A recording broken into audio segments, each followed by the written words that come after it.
of skills they had which are not necessarily beneficial. So sometimes we misunderstand this principle of those who were great before Islam being great in Islam to apply to the stars. So when you hear about a movie star accepts Islam, people are, make a big thing about it and maybe put this person in a position where they're speaking on Islam. The people start asking them fatwas, and of course they may talk nonsense. No, but this is not what is meant. The best of you before Islam, meaning good people, beneficial to society, people respected them because of that. When they become Muslims, those qualities should be supported and they should be encouraged to continue to play this role. So this is the concept, that the good before Islam has value in Islam. We don't cancel it. We don't ignore it. In fact, we should nurture it. And when the Prophet, may God's peace and blessing be upon him, when Muslims were in a particularly difficult period, he made dua asking Allah to strengthen Islam by some of the leading, young, strong figures. And Allah brought Hamza, he brought Umar ibn al-Khattab, to Islam. And that gave Muslims strength. So those who were great before Islam in their fields which are beneficial to society, we should encourage them, reach out to them to try to bring them also into Islam by providing them the necessary knowledge that they could make that choice. But the Prophet Muhammad ﷺ added the condition, if they become learned. If they become learned. Because a person might be, I remember there was a case of one individual, very famous individual, in the French context. He was a translator of the book Das Kapital, translation of, this is communist theory, socialist theory, translated into French, and he was a philosopher.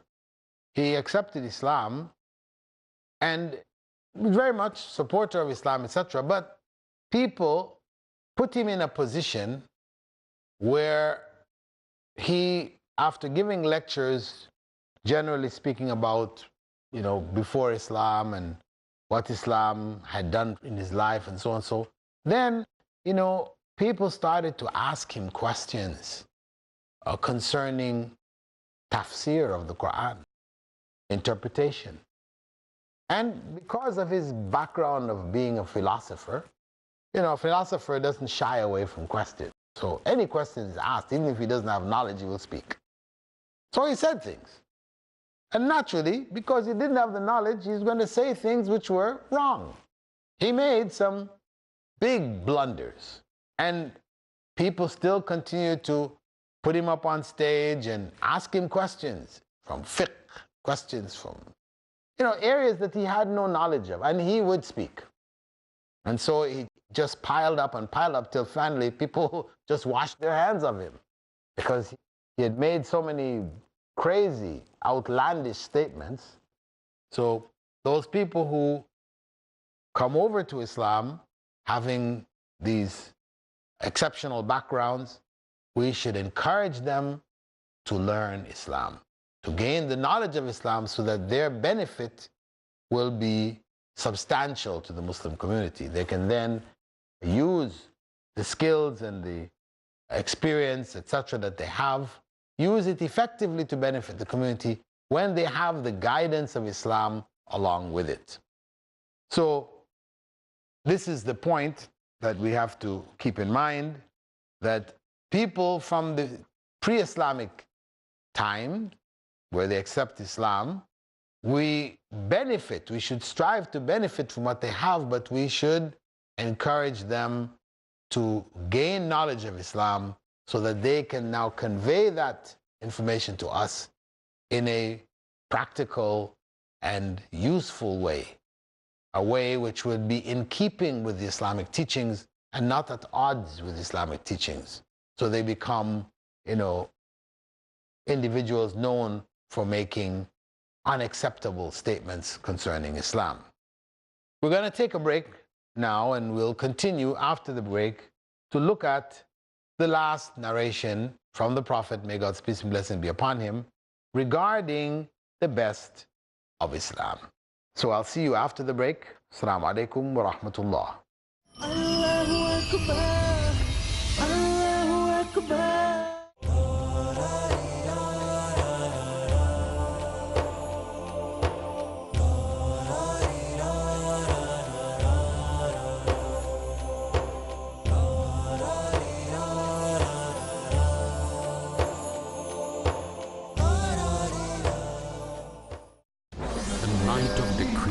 Is better than 1,000 months.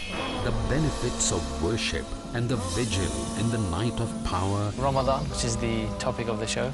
Do you have any advice for our viewers? Asad Ahmad. Especially in the blessed month of Ramadan. The Ramadan is the reminder of rectifying our behavior. Dr. Ali Shaban. Ramadan is a unique opportunity for every Muslim. And the reasons behind this revelation and its power emphasized as the human heart transcends towards godly glory. If you apply Ramadan to the rest of the year, Tariq Ali. Surely you are going to be much better in all fields, all aspects. And the gratitude of the soul reaches out to worship the Almighty One on this esteemed night. Just to stick more and more of the time to the Holy Quran. Dr. Muhammad Ibrahim. This is my advice to all my Muslim brothers. Let's strive to seek the night of power and its bliss in Blessed Nights every Friday at 4:30 p.m. and repeat telecast at 3:30 a.m. India on Peace TV. Where truth is hidden, misleading quotations create confusion. Where truth is hidden, lack of knowledge and wisdom cause upheaval and commotion. Where truth is hidden, manipulated scriptures and twisted facts emerge. This very hidden truth creates false propaganda, mayhem, chaos, disorder, and turmoil in our lives and the world order. But is there anyone with courage and wisdom? What is the truth, and who has the courage to expose it?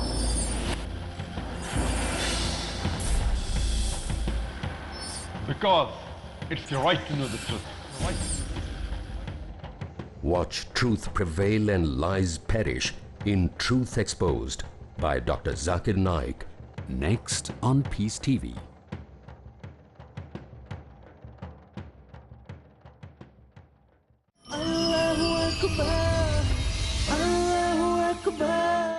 Welcome back from the break. Assalamu alaikum wa rahmatullahi wa barakatuh.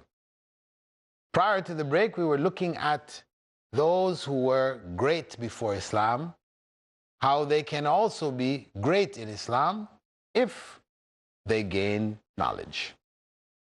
Abdullah ibn Amr, he quoted the Prophet Muhammad ﷺ as saying, when he was asked, Ayyul Islami khair, which aspect of Islam is best? He said, Tut'imu at-ta'am wa taqra'u as-salam ala man araft wa man lam ta'rif. That you provide food and greet both those you know and those you do not know. Providing food meaning that you share your food with others. There are so many statements from the Prophet, may God's peace and blessing be upon him, in which he has stressed the importance of sharing food. That food for two should be good for four. Food for four should be good for eight. You know, never think that the amount of food you have is, well, I just made enough for two people. No, four people can share in that food. So Muslims were encouraged from the very beginning of Islam to share. And this became a quality of Muslims that you find all over the world. Muslims share their food. Living in the West, coming from the West, you know, the attitude is quite different. If somebody is invited over to your house, you're having dinner, then you close those doors in which the dining room is, and then they sit in the living room, you go and you talk to them. You don't invite them to come and share your food with you. That's like, nobody does that. You know, it's something strange. But Islamic way, and this is something I found, you know, having become a Muslim myself and being amongst Muslims, this way of inviting people, you know. And one of the things I should mention with regards to this habit of sharing food and sharing what you have, I remember during the time after the first Gulf War, when I was involved, I was head of a committee that was engaged in explaining Islam to the American troops before leaving the country. And among them, quite a number of them accepted Islam, about 3,000 plus. And I remember some of them talking about how they would be out on maneuvers with all their gear and everything, walking in the desert. And they would come across a Bedouin there with his tent. And he would call them over. They would come over, you know, wondering what's going on. Is there something? I have to be careful. And, okay, there's nothing. It's the desert, you know. There's nothing else there. Desert of Arabia. They would come and they'd sit down. You tell them, sit down. Then he would heat up tea and he would pass out tea to them. You know, they're all geared up and, you know, could hardly even find room to pick up the cup and drink it. And whatever he had, he would share with them, some bread, whatever, you know. And of course, he has limited supplies, etc. He's living on the desert. But it struck them, you know, how generous people were with what little they had. You know, and I know a number of them who accepted Islam just simply because of that. That had touched them. It had moved them in such a way, you know. Because, as I said, in Western society, people are very much, you know, cut off, closed. Your neighbor, the idea of inviting over your neighbor, you know, to share in food with you, it's not a common practice, you know. It's rare. In some communities, maybe you do find it, but in general, no. I mean, you're living in an apartment building, maybe the people on your right and your left, you have never met them. You know, oftentimes you even have people who are living alone in their apartment, they die in the apartment. Nobody knows until the smell comes out from under the door. Finally, they call the, you know, fire department. They come break in the door and they take away the man's body. You know, people cut off this issue of sharing, because food, this is a basis for sharing with the community. You're building your relationships with the community. So this is something encouraged strongly in Islam, as the Prophet Muhammad had said, to provide food for others, sharing it with others. And same thing, Eid al-Adha, when we slaughter the animal, giving thanks to Allah, we share that food with others all the time. The end of Ramadan, fasted the whole month of Ramadan, again, we share food, we encourage people, give them food. You know, the idea of sharing all the time, we find that stressed in Islam. The other factor was to greet those you know and those who you don't know.